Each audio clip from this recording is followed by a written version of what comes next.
Welcome to Beyond the Chutes is presented by Parasite Systems. I'm your host, Doug Simcox, and I'm at the table here today. We're in the Hilton Garden Inn, I believe it is, in Guthrie, Oklahoma. We're down here for the International Finals Rodeo, enjoying the course with my co-host, Mr. Sam Swearingen, 2 times North America Rodeo Commission Saddle Bronc Champion, and 2-time IFR Average winner. Sam, good to have you back here at the table. We got a special guest today. One of the best. Couldn't ask for anything better. So you do the introduction of our guest. Well, you know I'm not good at this stuff, Doug. I just say yes and no. But we have Mr. Mike Fletcher, Louisiana cowboy. When I knew him first, looked up to him for many years. Rode broncs fantastic. Kind of made me mad sometimes. You know, I wanted to cut his cinch and things like that. But just an outstanding saddle bronc rider. He rode bareback horses too, but that didn't bother me because I didn't do it. But just a wonderful person. Just wonderful. And in his later life, he did what you did, Doug. What's that? He's now a pastor. Oh, very nice. Ordained. Very, very nice. Yeah. Welcome to BTC, Mr. Thank Fletcher. you. It's good to be here with you guys. Yeah, I try to act in a certain way that you'll never tell I'm a pastor. Old bad habits die hard, don't they? Yeah, they do. Yes, So Louisiana born. yes, sir. Right? And currently living in Texas. Yeah. Okay. So let's go back to the beginning. Born and raised in Louisiana? Born at the clinic in Delhi, Louisiana, about 15 miles from where I grew up in Winsboro, Louisiana. My dad's gone on to be with the Lord now, but my mother is 89 years old, and she still lives in where we came from. My brother and his wife and his daughter and son still live in Winsboro. Okay. I was more the gypsy. I wound up marrying a girl from Davie, Florida. Okay. And we all went down there, Sam and Mike and all of us went down for those rodeos in the wintertime. And I met Darlene in 1977, probably like that. And we got married in 1978. And we had 2 boys. One passed away when he was 12. And he was the coolest kid in the world, and we're going to see him when we get to heaven. Yeah. But my oldest boy, Mikey, who we raised, Sam's known him since he was dragging around there in diapers. He's 45 years old now. Oh, my goodness. Yeah. Mikey didn't ever like the broncs. He learned how to rope. Okay. And he was a Florida high school champion, all-around cowboy, calf roping, the team roping, the whole 9 yards. But his claim to fame with the roping is he's won the 2003 Bob Feist Invitational team roping. Very nice. Yeah, Very nice. The most prestigious team roping in the world. So is he still competing? Mikey still competes. He is, over time, rodeo one day it's chicken, the next day it's feathers, and he got over the feather part of it, and he's an insurance adjuster. Okay. And Okay. he loves inclement weather. And but Keeps yes, him busy. he and I still rope. We went to you a do? World Series team roping just Saturday, and we practice. We keep steers. That's why Sam, when we were in Florida, we all roped together, and we just always loved that old team roping. Okay. Yeah, we loved it. It wasn't much work. You didn't have to get off the horse. You know, Right. it's kind of like riding broncs, and we both might be a little lazy at times, but it's good. Big fun. You learned a lot, and a lot of things to stay away from down in South Florida. Copy that. So talk about growing up, earliest memories. Okay. Oh, I'm Yeah, sorry. please. I did. I might ought to run for office. That was a politician deal, spinning that and saying what I wanted to instead of what you asked. But I have a brother, Scott, and Scott has rode broncs and barebacks just like me, and he could rope calves real good. And him and my brother and his son Cannon, they still rope together like we do. And but he and I are 4 years apart in age. And the first time we both entered a rodeo together was as a boy, the Deep South Rodeo in Winsboro, Louisiana. It's been around for a long time. Had Little Britches bareback riding. There was an old farmer, and he lived on what they call the prairie at Fort Necessity, Louisiana. real open places, real grassy, not so many trees and not so swampy. And he had hundreds of these Shetland ponies, and he'd bring them to town. And in those days, cowboys were so popular, in the 50s and 60s, every other show on TV was a cowboy show. Yeah. And so they would have to have tryouts for that during the week, like Tuesday and Wednesday, to see who stayed on at the tryouts got to ride during the performances at the rodeo. Oh, wow. Okay. And that year, I got bucked off on Saturday night, and my brother stayed on, and my mother still got the picture of him spurring the heck out of my pony, and he won the buckle. It's in her trophy case at our house in Winsboro, Louisiana. Isn't that cool? That's But wonderful. high school rodeo was good to us. You did high We school? got, oh, yeah. Okay. And what events? High school? We did every event in Louisiana. Okay. I made the high school finals in 1972 and 73. I made it along with the bareback riding that year. I made it in a bulldog, and imagine that. Bulldog. I might have weighed a buck 45, Okay. I was going And to say. steers were bigger then. It was Yeah. not pretty. Yeah. I actually won the championship at Henderson, Colorado that year. Okay. And then Oh, no, wait a minute. National High School Finals Yes, sir. champion in bareback riding. bareback riding. Yes, sir. Okay. My dad was a bareback rider, and he did like a lot of daddies do. When we got big enough to be able to remember it, he carried us to the rodeo that he got on his last bareback horse. Okay. I'll never forget it, West Monroe, Louisiana. I was just a little fella, but I remember it vividly. Well, how old would you He be, helped little us. fella? How old would you I be? was probably by then, I'm saying 5 or 6. When he got on his Yeah, last probably bronc. 6. Yeah, when Okay. he got on his last bareback, and of course it was different then. He rodeoed regionally, and he didn't go all the time. My dad was an ag teacher. Oh, okay. Taught agriculture at school, and Yeah. of course we were raised on a farm there, and Yeah. in Winsboro had cattle and of course row crops, and I hated the row crop deal. Yeah, yeah. Hated a Yeah. tractor. Yeah. And then by now I'm older, I kind of like tractors, but I didn't want to do anything you couldn't do from the back of a horse. at Okay, that so time. you had horses all the way through? Always. Did you do any horse showing or anything like that? No, we got into rodeo that young. Really? Like I say, I Okay. was 9, and my Okay. brother was 6. Yeah. And by the time I was 14 years old, I was going to a couple of little local jackpots a week, trying to ride bulls and barebacks. And Okay. the bull riding I could see was going to kill me. Okay, So I quit okay. doing that. But yeah, always the horses and the cattle, and we grew up around it. Yeah. So National High School Rodeo bareback bronc riding champion. And that's kind of the difference from the way you and I grew up. Absolutely. I mean, he got to rodeo at a young age. Yeah. We had to go to horse shows Right. Yeah. before we were old enough to step up You to bet. the next Yeah. thing we wanted to do. And I was always bored. My dad wanted us to rope, and I was bored. So when I got on my first bronc, I wasn't bored anymore. I loved Yeah, it. yeah. But I'm just explaining the difference in the culture of where he lived Yeah. compared to you and I Yeah. in the north. Yeah. Yeah. Yeah. So building on that, But I don't think that's so profound now as it was then. I think a guy's got a lot better shot Yeah. in the rodeo business from up there now, that how different things are, and yeah. So If you want to do it, if you want can do it. It's there for you Yeah, to yeah. get your feet wet. Then you got to come here. It's that simple. Yeah. Great. So mentors, coaches, just some. Your dad, no doubt, was a big Right. influence on what you did. I mean, but you were in a rodeo community, rodeo Exactly. thinkers. Exactly. My dad, Bo Fletcher, mentored myself and many other young cowboys. Was he just a fine human being and a great guy. But for me, there was a great rodeo announcer named Bill Duplessis. Duplessis, That okay. was from Winsboro, Louisiana. He was old school suit and tie, Yeah. rodeo sportscaster. Okay, One of the okay. best there ever was. Yeah. He got tired of the highway. Yeah. He didn't like to be gone. Yeah.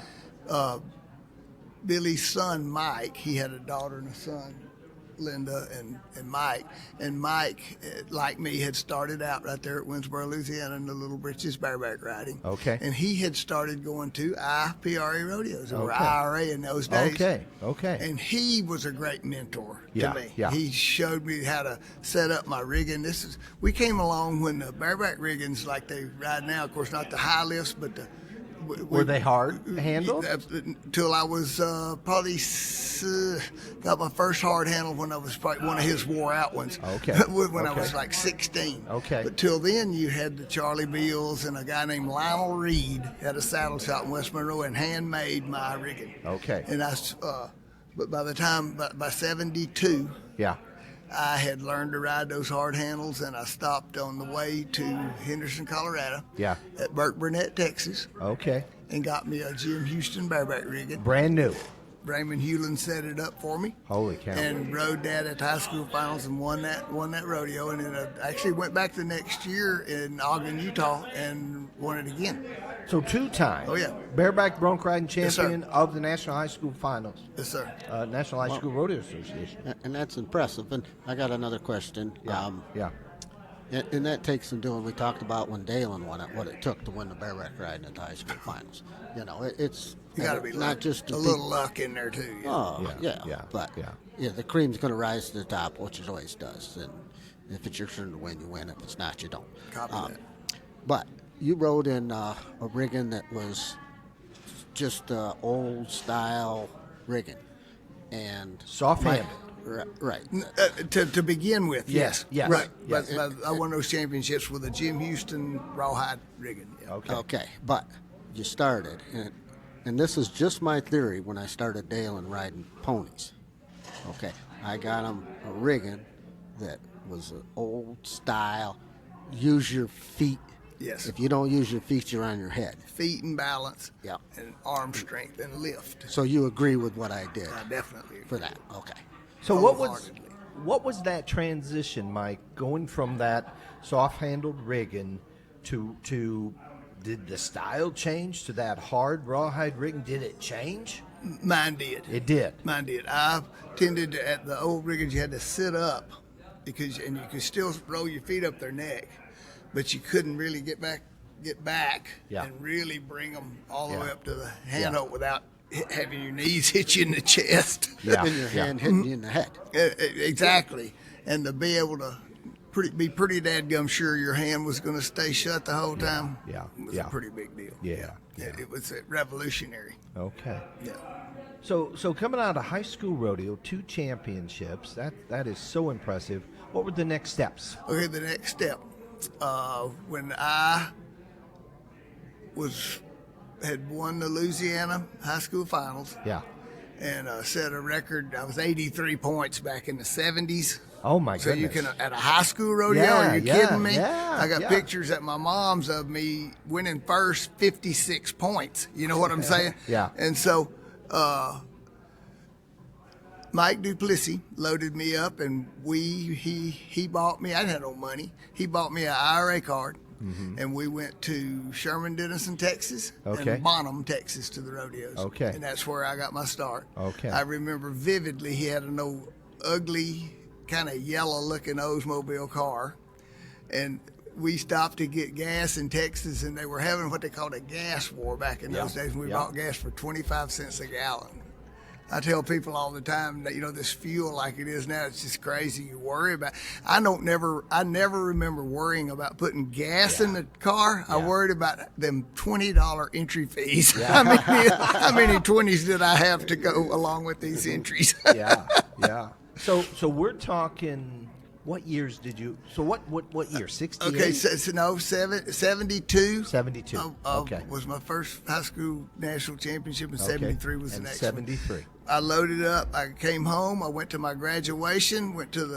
After the graduation party for about 10 minutes. And Made an appearance. Loaded up, and I left. You and did. I rodeoed at that time with Butch Stewart, who was a world yeah. champion Yeah, in yeah, IPRA, yeah. a wonderful, fine human being. Yeah. And a fellow named Richard Johnson. And Yeah. Richard Johnson was phenomenal. Can you remember him, Sam? No, I don't. Richard had 18-inch biceps, a 28-inch waist. He was much of a man. He was not even as tall as, about the same height as Sam and I are. And but he could ride so good, but it meant absolutely nothing to him. It was he didn't care. He wanted to go, and he's won the average here when the finals were at Tulsa. Won the average, I think 72.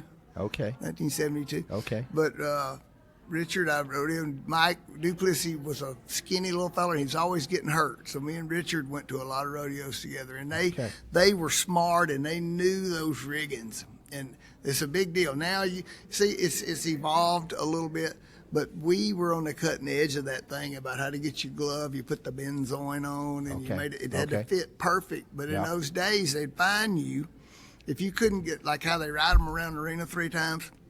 They'd fine you $100. In other words, if the judge, it wasn't necessarily that you made a whole lap. If in the judge's viewpoint you didn't get your hand out when you should, you got a $100 fine in the mail. And so we had to fix those so you could hold on to it, and they couldn't jerk your hand out of it. But when you got ready to get off, you opened it and it popped right out. Okay. And they don't do that now, and I don't know if that's the best or not. I have a problem with that, honestly. Okay. And that was a science back then. Yes, it was. It was a complete science. But today they've got it set up where it's not a science. They run their hand in to get their front good, then when they pop that back bind in with that nub on there, it's on there. You're there, and you can get out if you get your elbow up out of the way. But before you see guys messing with these things for hours. Every day. It was If it wasn't right, it didn't Ronnie work. Martin. I remember every day at the rodeo, he's fooling with that rigging. He's got his rasp and he's filing something. That ain't good, so he rips all that out, puts a new piece in. But it was because, what I'm telling you, they didn't put up with that in those days. And look here, I'm going to be that guy that says this. I did not ride them when they bucked. They had great bucking horses back then, but they were individuals in a pen of, out of 10 horses, you might have 2 of those really good horses, like there's 20 of them in every performance now.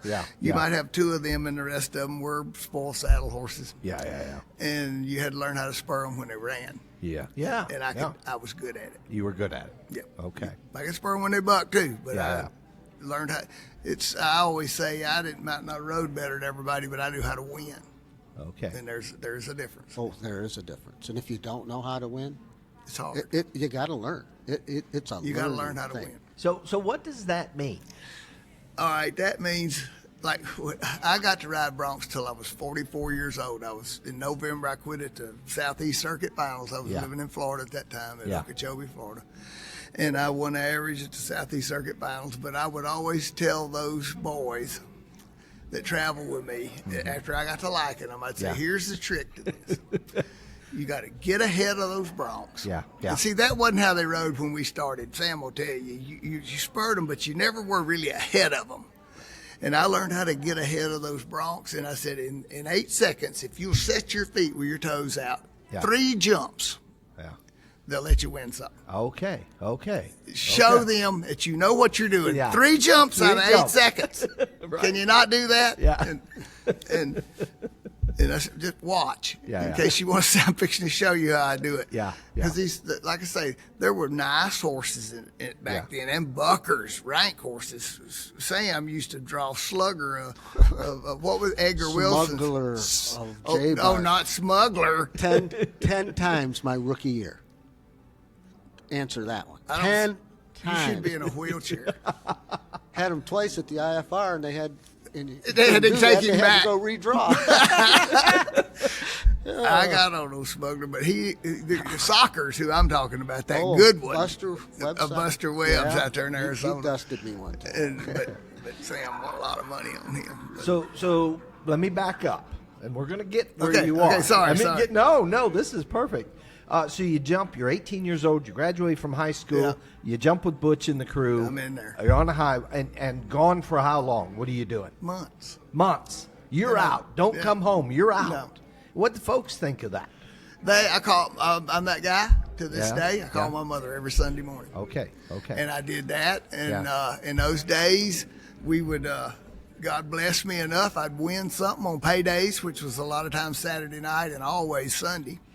And the rodeos you placed at Wednesday, Thursday, and Friday, if you placed at them, they sent those checks home. And my mother she worked at a bank. And she would collect my checks, and I'd have money when I got home. You know, we'd be broke. All of us were broke out on the road, but when we got home, I'd have a little money stuck back. And but that's what I rodeoed with them, and Mike Duplessis got well. Butch got married. Richard quit. Yeah. And I traveled with Mike for a while. And I think he broke his ankle or something. And I got in the truck with Jack Wiseman. That's Okay. a famous IPRA You bet. rodeo cowboy. You bet. The- You bet. No cowboy ever rodeoed Yeah. better than Jack Wiseman. Okay. And that's how I'm going to say that. Yeah. And I got to travel with him, and he taught me how to enter. He taught me how to drive that truck all night, how to fight and drink, womanize. And I learned some of those lessons I learned better than others. Yeah, yeah. But he was another great mentor to me, Okay, and I just okay. loved him to death. When he passed away, I was blessed to conduct his funeral. Okay. Okay. And our celebration of his life, let's Yes, say it that way. yes. And but I rodeoed with him, and then pretty quick I fell in love with Darlene at the International Rodeo Finals, What year? 1977. 1977. Now, And- riding bareback still? Riding barebacks and broncs by then. Okay, let's go back. We'll come back to Okay. when you got married. Let's go back. Who introduced you to bronc riding? Okay, when we were boys, my dad, as I say, was an ag teacher. Building things was no big deal.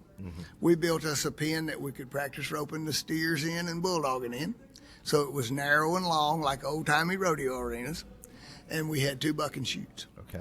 When we learned, we had a turtle bronc saddle. I don't know where that thing came from, and I don't know where it went. We had a turtle bronc saddle, so when we started with the riggings, we had the little breeches rigging. We tried it, and we got too big and heavy for it. And Lionel Reed made me another rigging, and we would practice the broncs the same time. I learned how to ride broncs and barebacks the same time. Yeah. Yeah. Okay, in those days, bareback riding wasn't offered at Louisiana rodeos, LRCA rodeos, they call them now. Saddle bronc? Saddle bronc riding was not offered. Wasn't Now, even offered. in Arkansas it was, Yeah. Mississippi it was, Okay. and Texas it was. Okay. But right there in the LRCA, I actually made them start having it in 1980. Oh wow. I just threw a fit. Yeah, yeah. And I said, that's what started rodeo. You can't, this is yeah.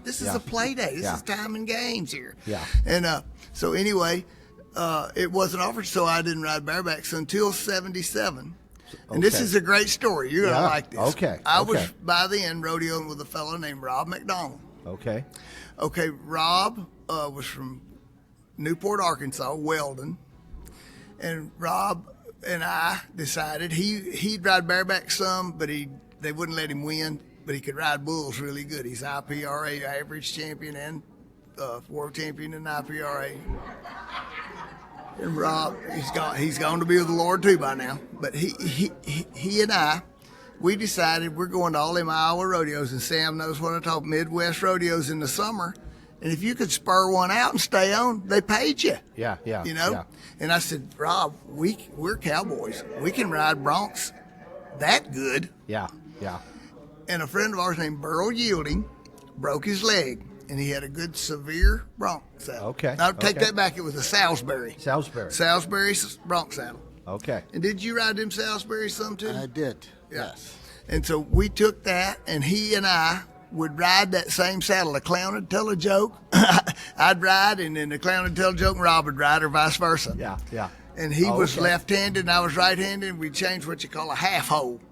It's a little piece of leather that goes in the stirrup leather Yeah. to take a little slack out. Oh, I see. He would Okay. put it in the left one when he rode, and I would put it in Okay. the right one when Okay. I rode. It's Okay. crazy. Yeah, yeah. But so anyway, we both made the international finals with that saddle and rode it at the finals. One They saddle. one saddle. They Two would cowboys in it. That's how little money Yeah. that we had. Do you understand? But see, the trick to that is, and Sam would be the first one to tell you, to find a saddle that you want to ride. Yeah, We got other saddles in amongst Yeah. all that, but Yeah. we liked that one. We Really? had it. We Okay. knew it, and we could Okay. ride it. But eventually, I bought a Severe Yeah. from Joe Beard, Okay. from Conway, Okay. Arkansas, and I bought it and carried it off rodeo, and I rode that thing for 16 years. I won Holy the cow. Southeast Okay. Circuit down there. I know I'm getting ahead of myself. No, I that's rode all the right. Southeast Circuit 7 times with that saddle. Oh my goodness. Okay. Okay. So 1977, you qualified to the International Finals Rodeo in 2 events: Yes. bareback bronc riding and saddle bronc riding. Yes. What, other than meeting your wife there. Yep. What stands out for you in that? And it was Tulsa, right? Tulsa, yeah. Tulsa. What stands out? Well, I won the all-around at the finals. Because you're riding two events. Two events. I won, okay. Won the all-around that year. Won about right at $5,000, which was big money in those days. Really? Okay. Yeah, and yeah. then I already did know Darlene. I met her actually. My little brother came home from Wakanda, Illinois, and he said I was somewhere else. It might have been her. I forget now where I was.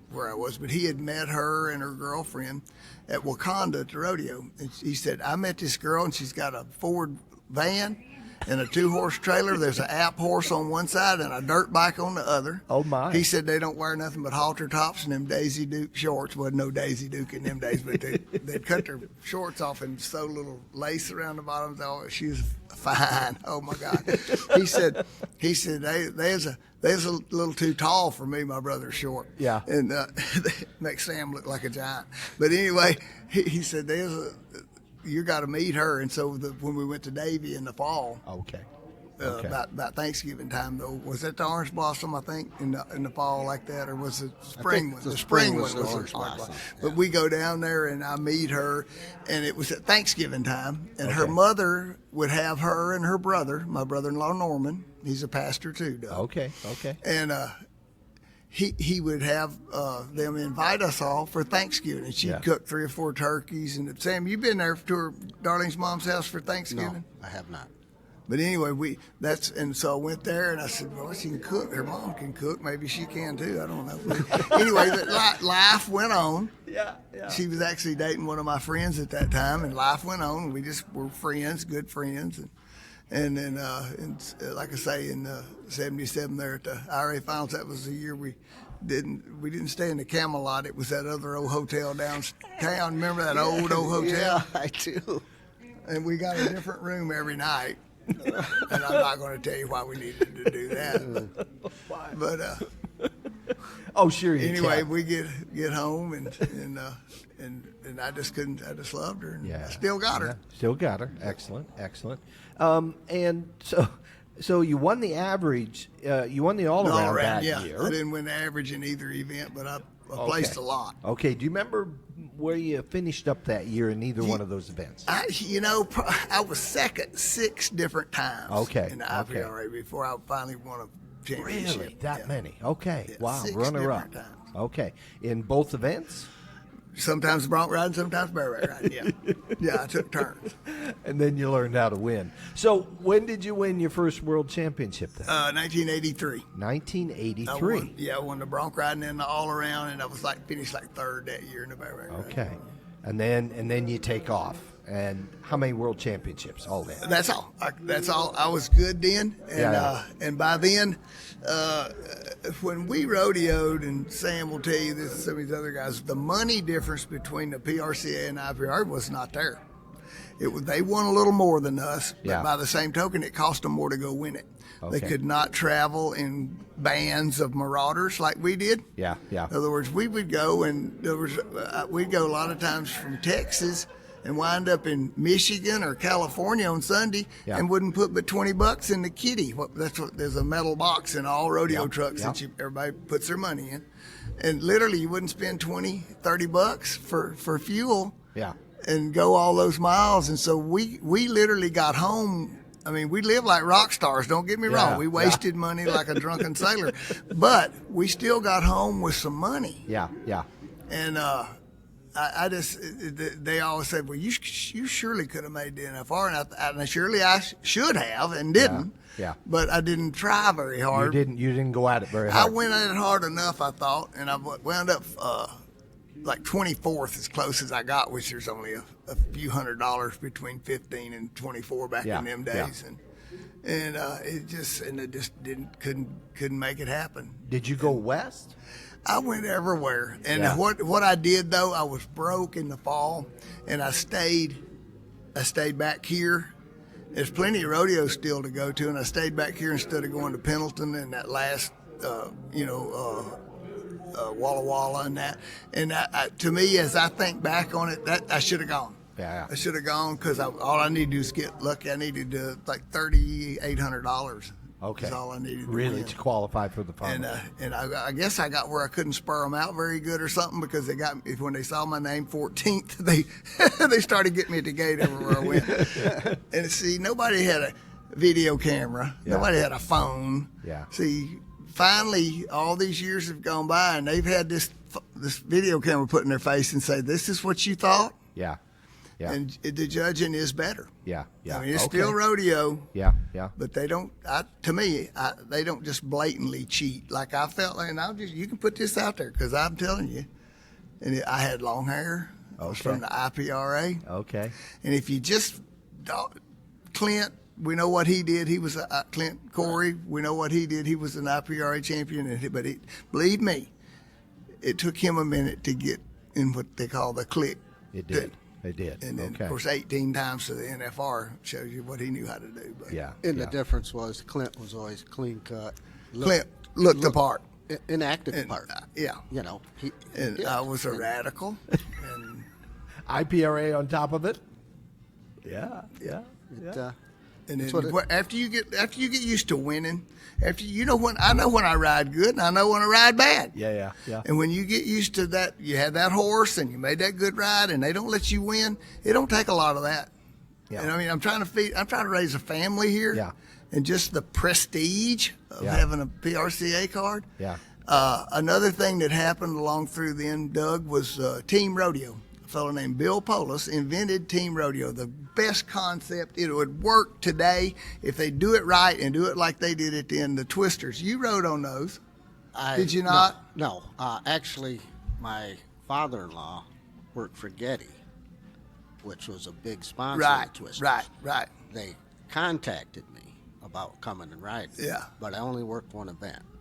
So they didn't. didn't. Yeah. They right. said, "Do you do anything else? Can you do anything else?" And I said, "Well, I can team rope, but you ain't going to like the way I do it compared to them guys." Darlene and I got a contract with the Tulsa Twisters, and they paid us $2,000 a game. You know how much money that was in 1980? Yeah. Yeah. And I said, I'm in. And then that's when I got back in the IPRA. Oh, okay. See, in those days, PRCA, that was exclusive. Yeah. Nobody had sued them yet for the right to work. That's right. And so in those days, you were in or you were out. Okay. Okay. So And go ahead. one thing, when you went out there on the road in the PRCA and was banging at them, when they do things like it breaks your heart. Oh, yeah. No, It it kills breaks you. your heart. You don't want to. You give up after a while. Yeah. Yeah. And, Yeah.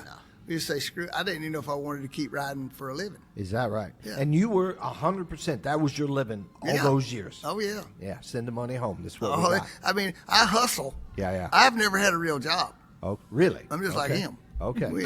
Now Mike there, he's a little more domesticated than me and Sam are.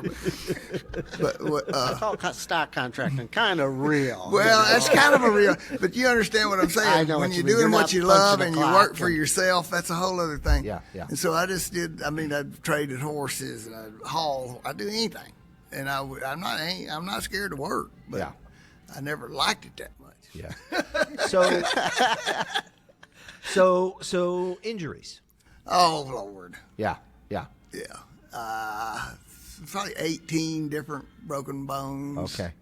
I had a horse fall with me at the IRA finals in Tulsa, and 74 when that Teresa Thumb Mike from out there in Montana Yeah, I think it was 74. flipped over backwards on me and broke my back. Sorry. That's all right. And that's probably about Broke the your worst. back. Now- A compression fracture of the third solar Okay. lumbar. How long do you have to sit out on that? Like a year. A year. Yeah.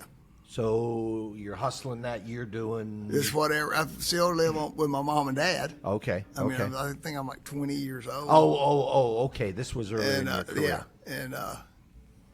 and so when I got well enough to ride a saddle horse, I didn't feel strong in my back. Okay. And I got a job for a guy that owned a big dairy in Rayville, Louisiana, a fellow named Sonny Avant. He was so good to me. Yeah. And his kids wanted to rope, and he knew that I had learned how to team rope from some guys, reputable guys there. Yeah. And Yeah. he hired me to get his horses ready They were good timing game, well-bred quarter horses, but they never had been roped on. And I'd fool with them during the day. When these kids got off the school bus, they came down there and we roped. Okay. And I made $115 a week.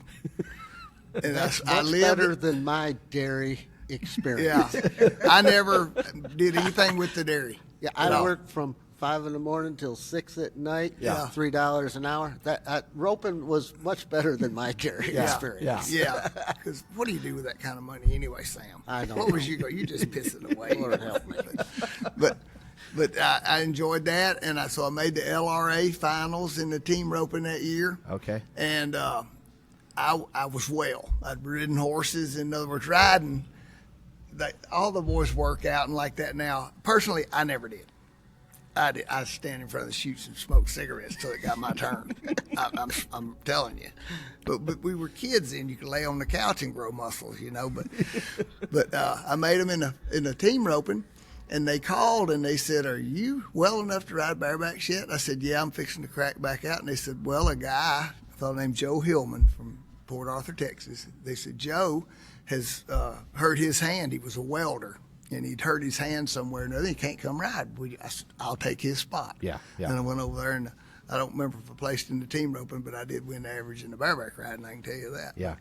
And then I was back gone again, you know. Okay. But another kind of really serious injury, and this is later on, about 86 or so, I had a PRCA card, and I was at Denver, and Challenger and Skoll of Benny Butler's was the bucking horse of the year that year. He weighed 1,500 pounds, and he flipped in the chutes with me at Denver and crushed my cheekbone. Oh my.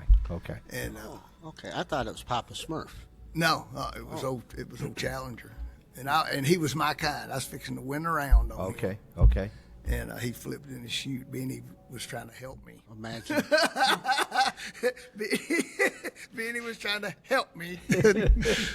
So back to the house for a while? Back to the house I go. And at that time, I don't think I waited but about a month. Yeah. And a friend of mine knew the trainer for the Dolphins.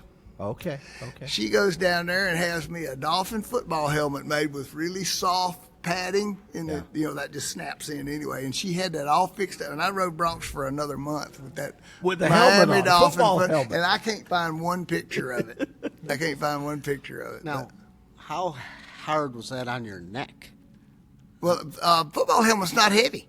Well, it's a lot heavier than a cowboy hat. But I rode barebacks for 20 I guess you years. never got I mean, on so- Skeeter, did you, with that helmet on? No, sir, I did not. No, sir, I did not. The last, That would be heavy. but down there in Florida, I rode at LaBelle. I was actually traveling with Monty Henson at that time. Oh, wow. And Hooter Brown was with us. And the last time I got on, I said it was my birthday. I never forget it, February 28th. And I got on with that helmet, and I said, "I ain't doing this no more. They's teasing me so bad." But Miami Dolphins helmet. Promise you. Okay. The NFR bull rider Yeah, that I was raised with from South Louisiana, south of me, but I was raised high school rodeo named Philip Fournier, David Fournier. Oh, yeah, one of the PBR founding members, bet, his you brother. bet. Okay.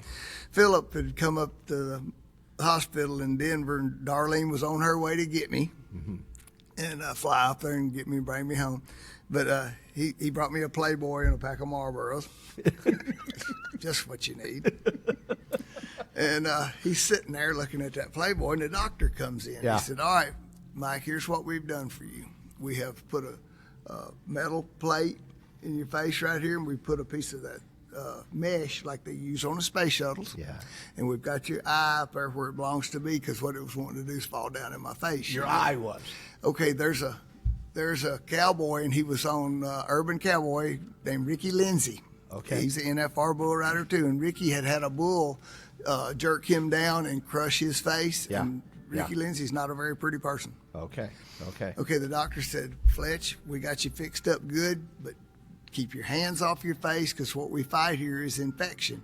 You can lose sight in both eyes Oh, wow. Wow. if wow. you mess around and get this infected." Oh, I said, my. I ain't touching nothing.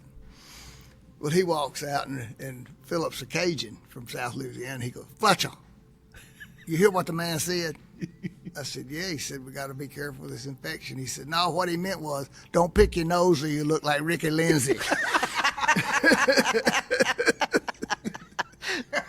Oh, my. But anyway, anyway, that particular time, there's a famous preacher out there now, and he's on the Cowboy Channel. His name is Russ Weaver. Okay. Yep. And that night when I'm in there, the funny thing about that, Bud Monroe was the gunner right before me. Okay. And Challenger was bad in the shoot, but if you'd sit on him, it was better, which suited me fine because I could sit there and, Anyway, Bud after the whistle, gets bucked off and breaks his ankle. Oh, wow. So this horse is, like I say, bad in the box. I got to unloosen everything. I mean, there was the thing that set this up. And I had to loosen my saddle, wait 10 minutes for the ambulance to go in there and get him and all that. Okay. Well, he's right down the hall from me. And in the night, by then my face had swollen, so I really couldn't see. Yeah. And I hear spurs jingling in the hall, and it's midnight. Yeah. And I hear it. They stop. Well, he went in Bud's room. And in a minute, I hear the spurs coming again. Well, it's Russ Weaver. Okay, he comes in there himself, and he came in there, and he said, do you mind if I anoint you with oil and pray for you? I'm a believer, and I believe God heals people. And I said, I'm definitely in. Yeah. And he has a vitamin E pill. I'll never forget it as long as I live, because I could hear him. I said, what are you doing? I could kind of about halfway see him out of one eye, and he breaks that, and he puts it on me, and he prays for me, and he leaves. Well, I don't have no idea what he really looks like. Right. And years later at Cheyenne, they have big Cowboys for Christ meeting, Fellowship for Christian Cowboys. And the guy I said, Dar, I know that voice. And it was over us. Oh, wow. And so I went and introduced myself. And he's got a big church in Alvarado, Texas. I think it's the Shepherd's Valley, they call it. Okay. And every time I go through there, I try to stop by there and see him. Oh, my goodness. So you about lose your eye. It could have. Literally, it was a possibility. Literally falling out. Yeah. Okay, so you could possibly lose it, misplace it.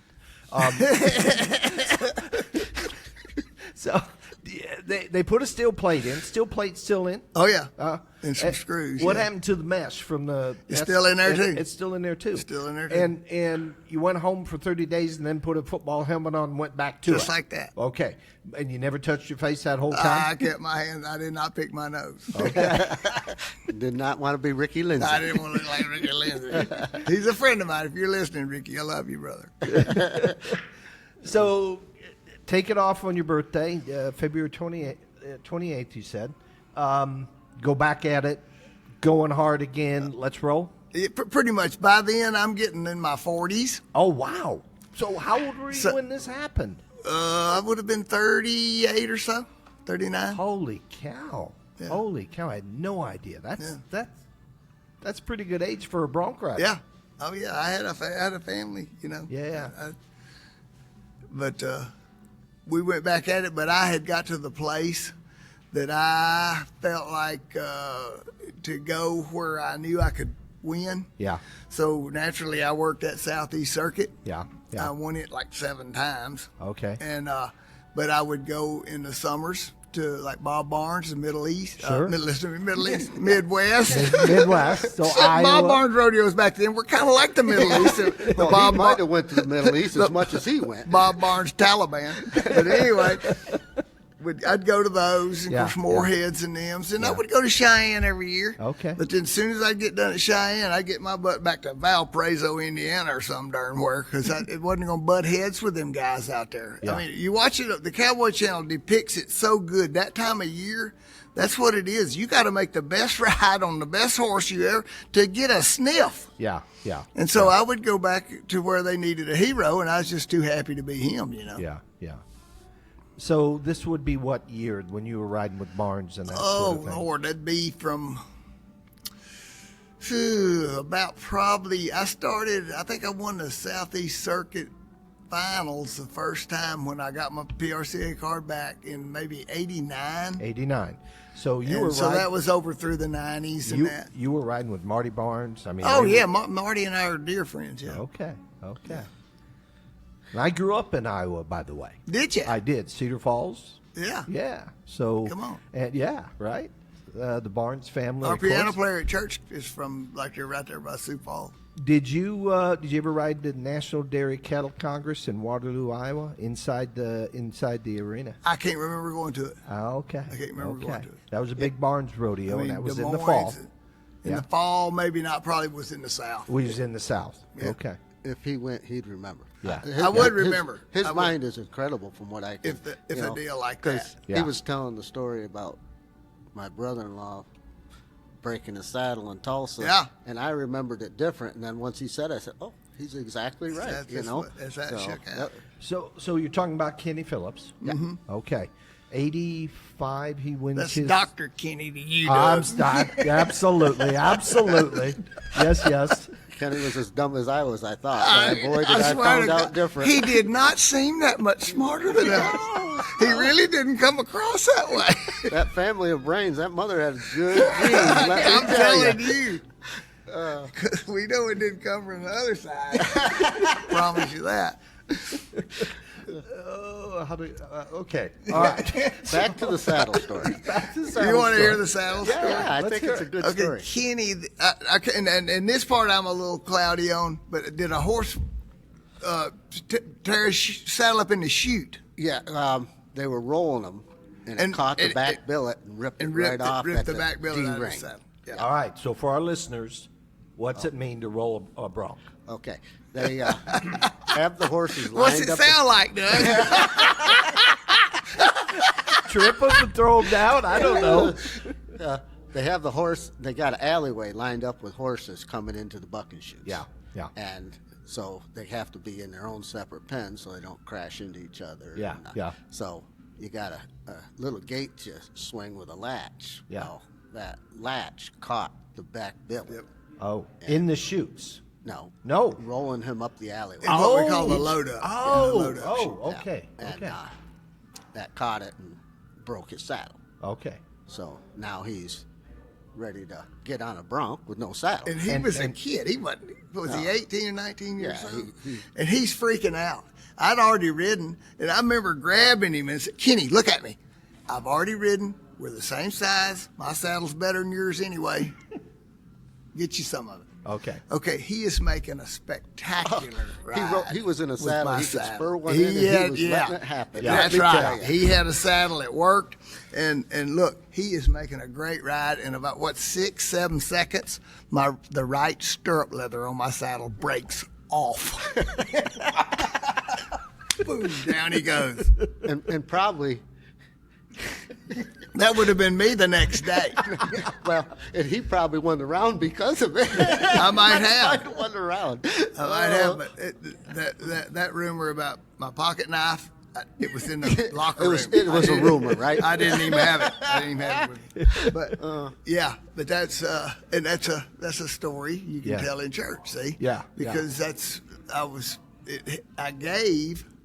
Yeah. Because that's a big deal to loan somebody your rodeo absolutely. equipment. Yeah. And I gave, and then bless God, I hate it that it happened to him, but that was going to be me tomorrow night. Right. And I got my saddle all fixed and wanted me some more money, but Okay. And if you know Kenny, like, he never gets flustered. no, but he did that day. He was that day, and he never gets flustered. No, It's like, no. I'll Yeah. just figure it out. It was like Yeah. Dalen. He was just a kid. Yeah. He made you so mad because he said, I want to ride bronc, Sam. You go right ahead, Kenny.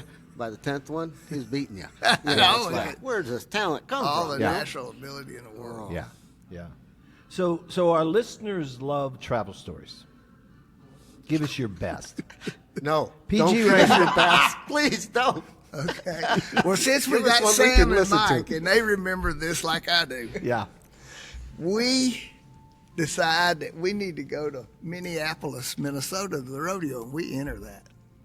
And we're in Davie, Florida. It just as well been Peking, China. Well, Mike had this old motorhome, Yeah. and all of us could fit, make it cheap enough for the fuel. And we decided it would be expedient for us to meet at a common place, which was the Blue Parrot Lounge in Davie, Florida. Okay. So I don't have to tell you the frame of mind we were in when we loaded up. Mike was the only sober one in the county. He was the DD. He was the DD. And we all load up in that thing, and there's a lot. Like I say, a lot of this is not still vivid in my memory because it's on a trip like that. Drug use is probably mandatory. And I just remember going down through there, and we had loaded up a bulldogger, Dennis DeVoe. Dennis DeVoe actually is a movie star. He's, wow. Yeah. He's Is he related to William DeVoe? No, that's not Defoe. Oh, that's Defoe. But no, Okay. Dennis DeVoe is, and he does like that stuff down there in Florida, and he's got all the wagons and horses and all that, so he gets used to quite a bit. He used to. I don't know if he's still doing that or not. But anyway, Dennis, I never forget it. He has to pee and goes there, and this thing's got like school bus doors or some crap. I don't know what it had. And I never forget it. Somebody's tennis shoes were right there at the door, and he's just peeing away in those tennis shoes. But we, although the years of rodeo, and this is before cell phones for us. Yeah. And these rodeos, I mean, they paid good, but I always tell people I made a living riding bucking horses for nearly 30 years, about $250 a horse. Yeah. And we were just resourceful. I mean, we were going to get there some way or another. I remember going to a Longhorn up there and left from Clarksville, Texas, a crew, and we're riding along there, and I look in the rearview mirror, and the spin back axle, the tire is way out there beside me. And we literally pull over there, and a farmer let us pull our van and our horses right in his barn. Okay. And the next morning we call a guy and we get it fixed and we make the rodeo. You know, it's just all kind of crazy things like that. I mean, another time we're in the Rob's old light blue van with the 3 on the tree, with them big long, when the Dodge made those big Econoline vans. Of course, we'd fixed it all up on the inside. And we're not carpenters. But anyways, that happened to us on the Chicago, the throughway, they call it. Yeah.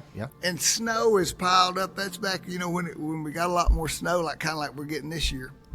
And that thing does that, and it actually catches on fire. Okay, we have a spare tank that we rigged up ourselves, and the line that went to the carburetor was right beside this tire on fire. On fire. We all put Ricky Stewart was still rodeoing then. He's the one that sees it first because he was riding shotgun. I pull that thing over as soon as I could get past a drift so I could get off the road. We all get out and we're packing snow on this fire to try to get that fire out. John Wilson, remember the movie J.W. Cooper? John Wilson did the hang-up scene at the end of J.W. Okay. He was special. Yeah. He was a character. John, You're kind. we go to counting heads to get back in there and leave it. John he never got out. And I said, John, did you not hear us say the van was on fire and there's 40 gallons of gas right by the fire? He said, all I know is it's cold out there and it's still warm in here. I said, okay. Really warm. Whatever. But just all kind of stuff like that. I remember we would, Darlene, my wife, never understood having to buy tires.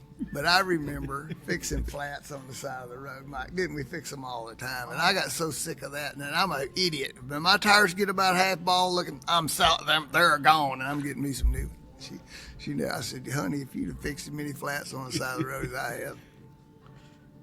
NASCAR crew, you're not, huh? Oh, God. We were back then. We could get one done in a hurry. Yeah. And neither. No. Spin it. I do not leave home without the I got anymore, it. 'cause All my pickups have that. yeah, Yeah. it's a I good don't thing. do that. I like that. That's so much better.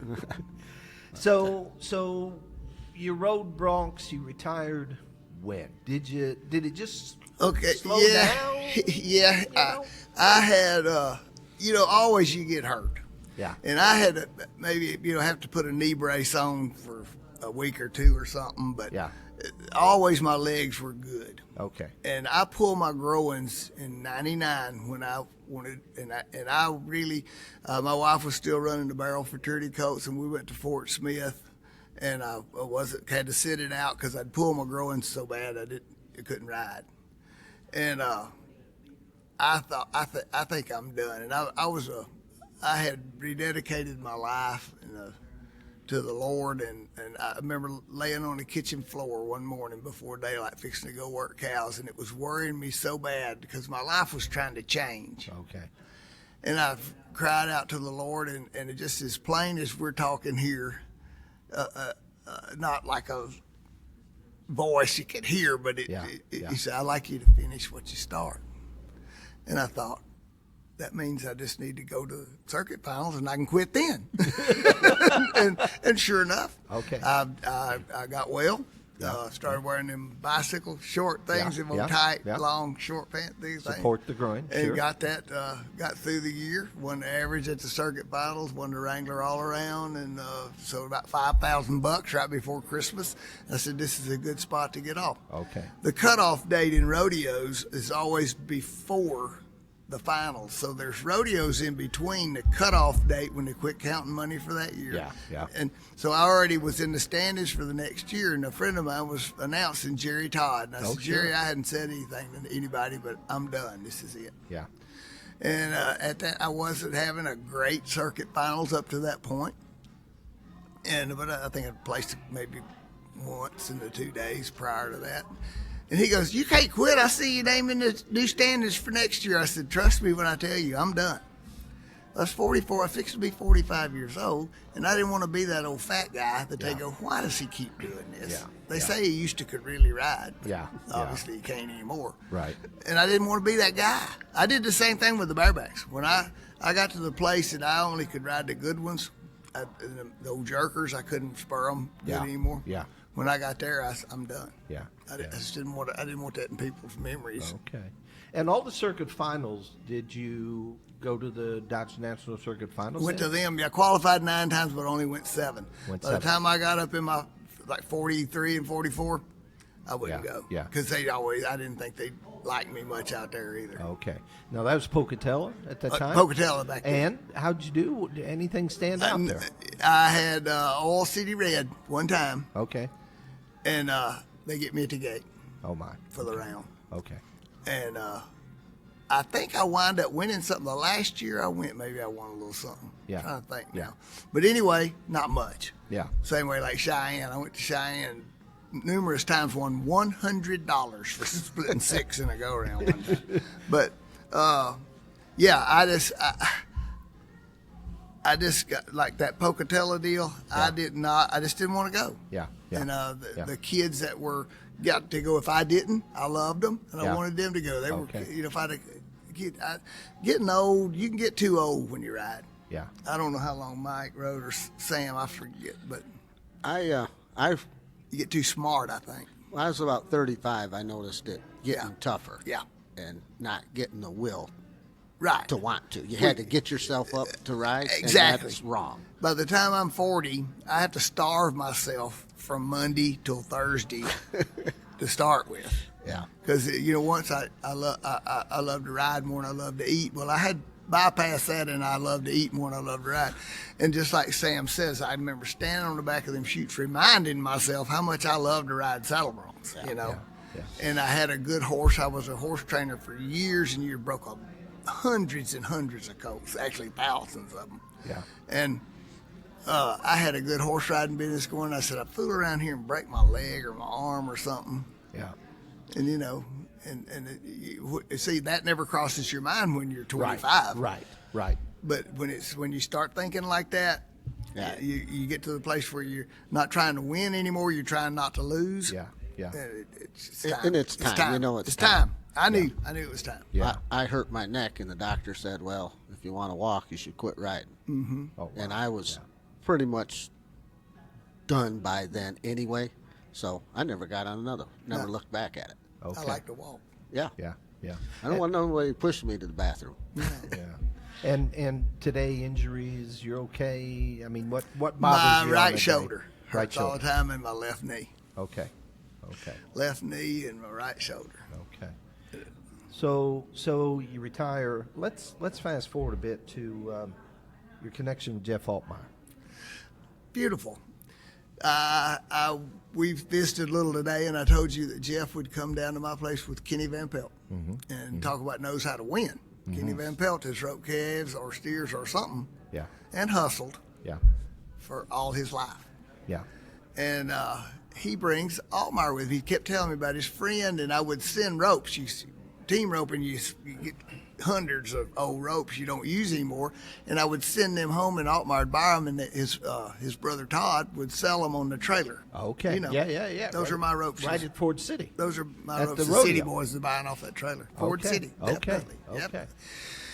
So Altmaier comes, and we just enjoyed it. Me and him went to that Patriot in Fort Worth several times, placed every time. Didn't ever win it, but we placed every time. And Jeff could really rope.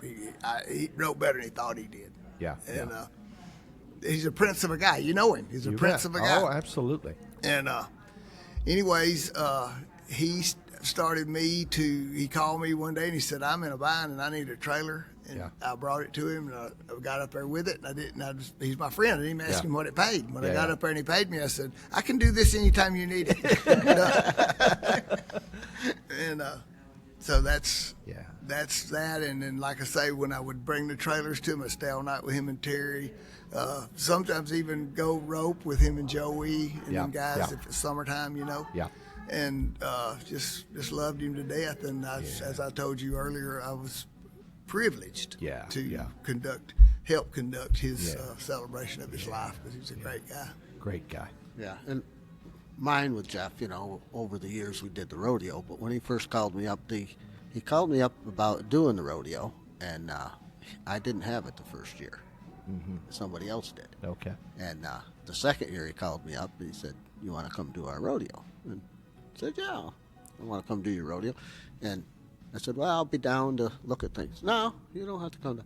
And I kind of wanted to go down and look at the grounds and stuff. I didn't know if I was going into a cornfield or what I was doing. Oh, you had know? never been there. I never. He said, don't come down, you know. And we signed the first contract the first year, and after that, it was multi-year contracts, and just treated me right, you know.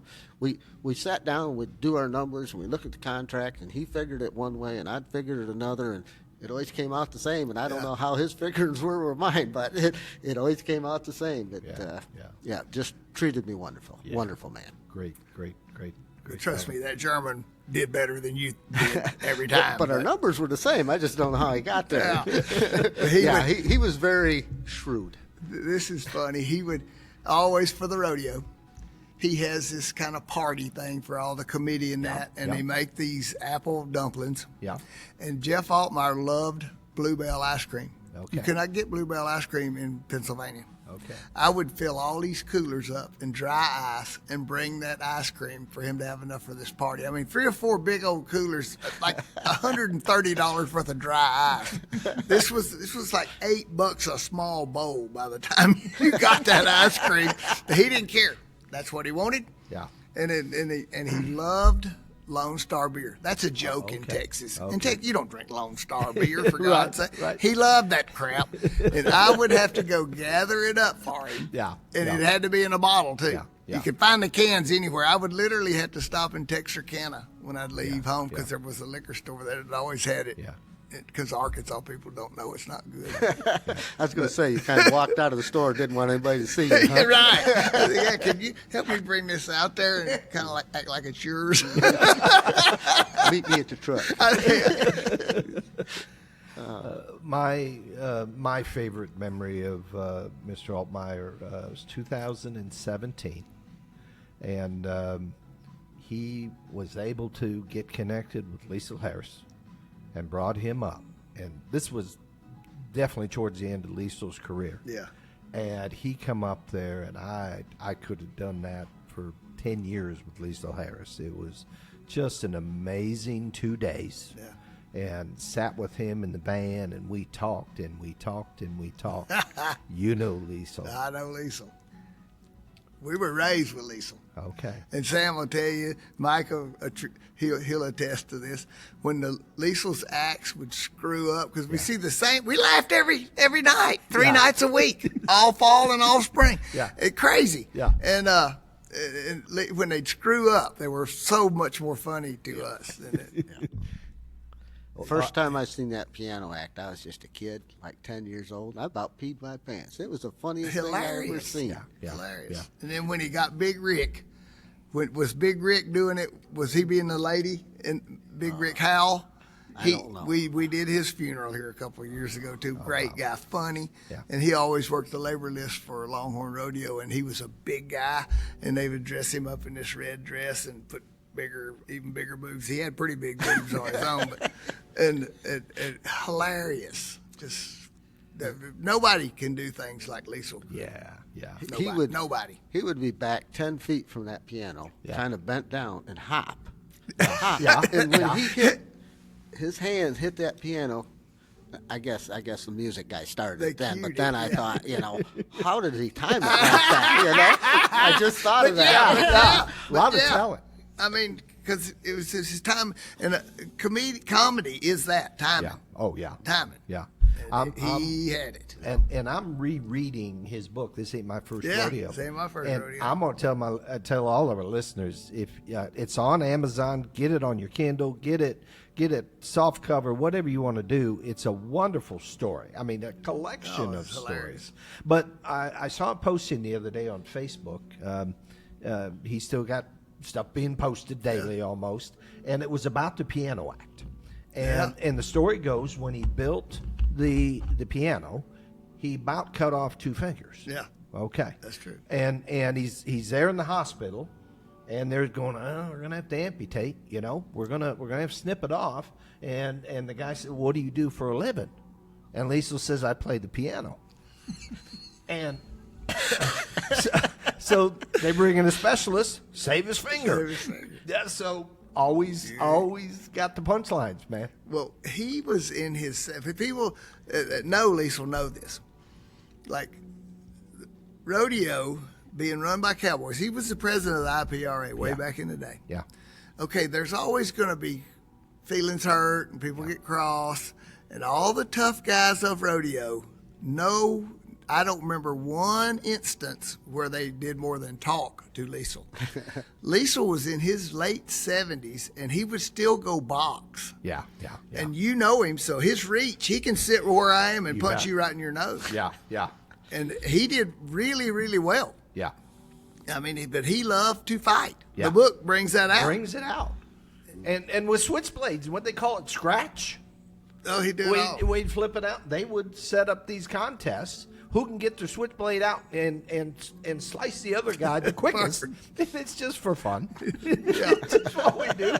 And they said when his arms would get tan in the summer, you'd see all the white scars see the on lines his forearms. That's because they couldn't reach his belly. Because he had him with that had him with that long reach. reach. Wonderful book, guys. I'm just telling you, if you have an opportunity, get it, read it. It's we got to get connected there. I talked with you about that, Mike.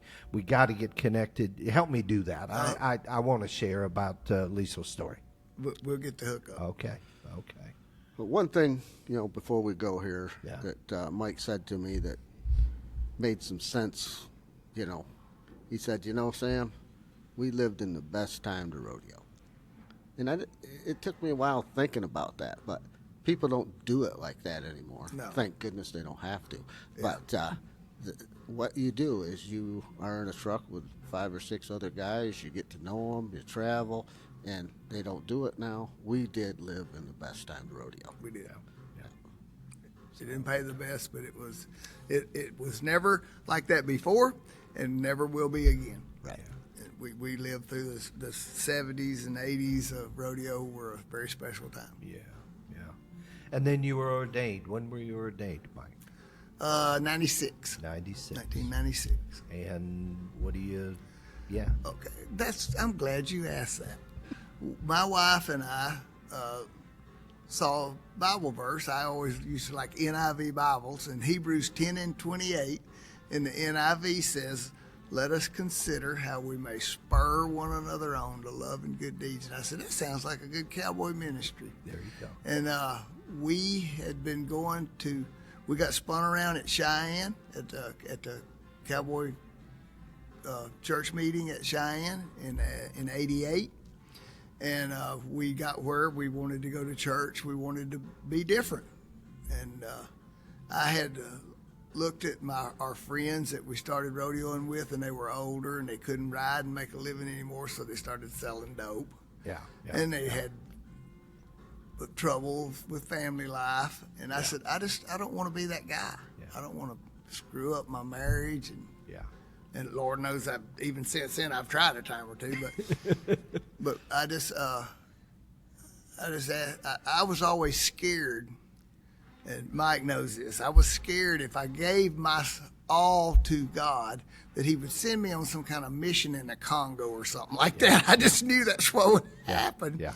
And it turned out my first thing when I said, God, I'm going to be a vessel that you can use, and whatever you need, I'm going to do it. Okay. And where did He send me? Yeah. To the penitentiaries. Okay. Bill Glass Prison Ministry contacted me. Murph the Surf, old diamond thief and old cat burglar, was a friend of mine, and he said, I want you to come go to jail with me. My old preacher down in Florida, Mickey Evans, he said, go with him, Fletch. And I said, I'll go one time. Yeah.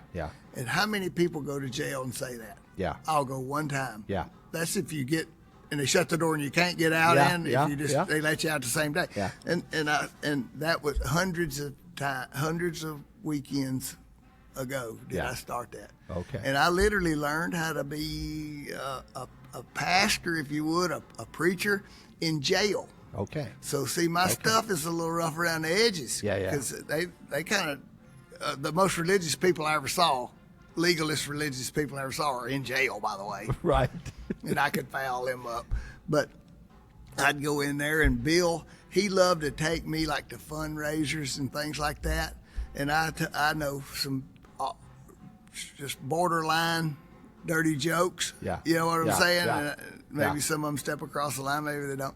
But and he would have me tell him old funny Justin Wilson, Richard Pryor, whatever it took.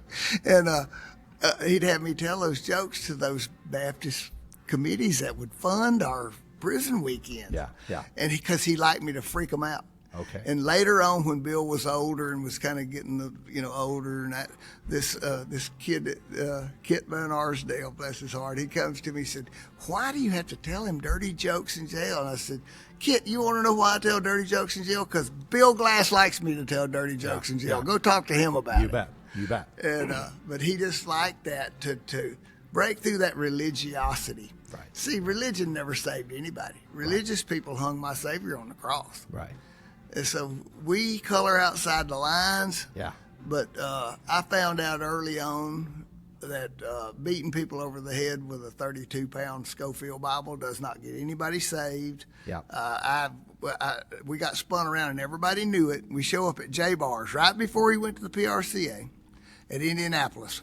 We got up Sunday. I'd carried Mikey to the high school finals and worked our way back across the Midwest like that, and we're in Indianapolis. And Bobby Cooper, I love him. Justin Rowe, them kids, I raised them, I love them. And I said, I hadn't fed these boys because we was kind of late getting there. And I said, rodeo's over. I said, I'm going to take them down to Denny's and feed them right outside the fairgrounds there at Indianapolis. And they said, well, we'll be right there. We'll be right there. And we ate, drank 2 pots of coffee, and ate a whole Mother Butler pie. And Darlene looked at me. She said, honey, them boys ain't coming. And as I saw that I had become religious, and I said, you reach people by loving them right where they are, the same way God did me. Yes. He loved me. Yea, I was yet a sinner. He died for me. Yeah. And I said, that's how I'm going to run this deal from now on. I'm going to be good to people. Yeah. I don't care if I smell whiskey on their breath. Yeah, I don't care if I know they've been up for a week. Yep. I'm going to be good to them. I'm not going to put up with no bull, but I'm going to love them and let God deal with them. You bet. I just point the way. Yeah. God does the rest. You bet. Well said. And I was lucky enough to go to Mike's church one day, and it was impressive. It was very impressive. Good. I really enjoyed it. Dalen gave his testimony. Oh, wow. Okay. So it was good. Something He did a good job, too. that Dalen, and if you know Dalen, he doesn't say much. You know? Right. No. Right. Yeah, and like I used to be till you made me do this. Yeah, I know. But He's kicked over a new can, hasn't he? Yes, he has. But he did an amazing job, and I thought, well, what can he say? Yeah. It was impressive. Oh, it's beautiful. It was impressive. beautiful. So People still talk about it. Okay. Where'd that kid? Wait till you get Where'd that bull rider kid? Is he gonna come back? wait till you get his mother's. Now that is a testimony. I'm waiting It for is that. incredible. Yeah. Maybe you should call her. I know. I might just do that. You should. Yep. Yeah. Yep. And Might I help will do everybody. Yep. For sure. For sure. Helps everybody. Yeah. Absolutely. Yeah. that.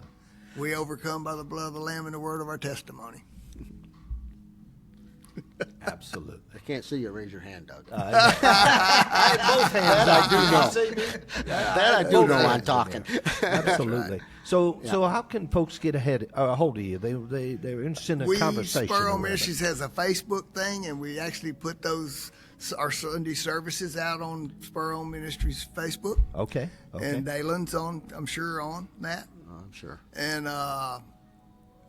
Mike Fletcher, and it's Spur on Ministries, 2670 State Highway 37, Mineola, Texas. Mineola, Texas. Mineola, Texas. All right. Okay, Doug, and now I'm going to hold you.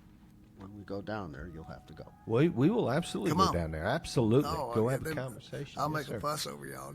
Okay. I mean, I'd even let you say a little something. Oh, I'd love to. Reader's Digest version. Yeah, absolutely. I Don't go on and on like we Well, I are was here. going to say I'll do my best to hold it to an hour. How about that? When he was riding broncs and sitting in the passenger seat, because I had to drive all the time, you know.